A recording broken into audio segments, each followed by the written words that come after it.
Hi, I'm Kim Close and welcome to another in our Food for Thought recipe video series.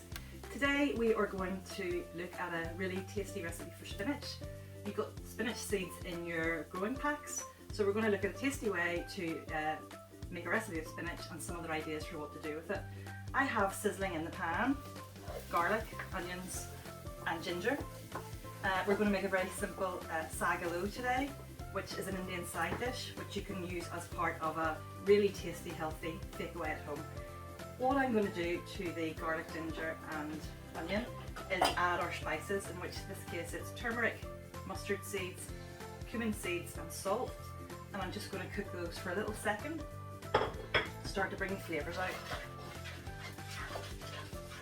So get your onions well coated, and all we're going to do is add around 500 grams of steamed and cooled potatoes. It's really great. So last night I did some extra potatoes knowing that I was going to make this lovely Indian side dish today. So I have my potatoes. I left the skin on for the extra fibre. You can peel them if you like. I'm going to add the potatoes into the pan. That's about 500 grams. It is around 5 or 6 medium-sized potatoes, about this size here. And to this I'm going to add about 250-300 grams of spinach. That is about 4 huge handfuls. Now the wonderful thing about spinach I have found, since I wasn't really a spinach fan, is that if you cook a spinach leaf it will go very, very, very, very long and thin, but it still keeps its length and its shape. So to get around that, what I do is I really, really finely shred it, and when you put that into a dish like this, or a sauce, or a soup, or a casserole, it basically thickens the sauce up and kind of melts in, and it's really not detectable, so you can get away with heaps and heaps and heaps of spinach in recipes like this without any real impact on the flavour. So all I'm going to do to the potatoes and the spice and the mix in the pan is to add a splash of water,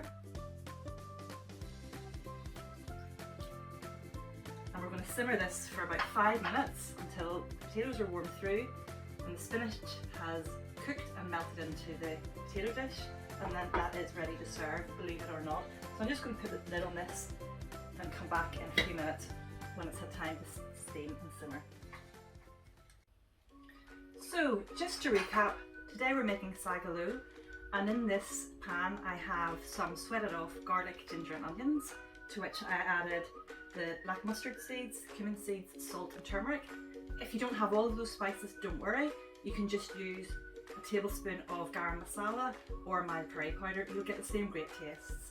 I added the cooked potatoes, about 6 medium potatoes cooked, 4 big handfuls of shredded spinach, about 6 to 8 tablespoons of water, and it's been simmering for 5 minutes. So it's just going to simmer for a minute more. And what I'm going to say as well is that if you're growing your own spinach, there are a multitude of ways in which you can use spinach. You can use smaller leaves in salads and have it raw, which is great. You could put it in an omelette or a frittata or a quiche, nicely shredded up in that. If you make like a one pot or a tomato sauce for pasta, you can shred spinach into that and kids won't even know it's in there. Spinach is full of vitamins and minerals, of course, including fibre, B6-9, vitamin E. It is also quite high in vitamin K, folic acid and iron. And what I'm going to say is, while I am serving this out, is although spinach is indeed quite high in iron, it's non-heme iron. So heme iron is the kind that we get from meat.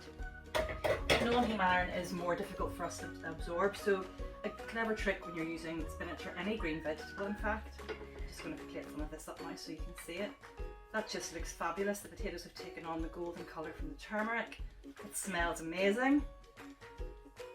So what I'm going to do is just finish this off, is I am going to garnish it optionally with some nice hot red chillies and serve it with lime wedges. And what that will do is a little spritz of lemon, I said lime, I meant lemon, will give it a little lift of flavour and burst of zestiness, but also vitamin C will help us absorb that non-heme iron, which can only be a good thing. You can serve this with a nice lentil dal, a cucumber and red onion raita, a couple of flatbreads. That is the tastiest Indian fakeaway feast that you'll ever have, and I don't think you'll order one from the takeaway after you've had a go at making your own. Give it a go. I hope you like it. I'll see you next time.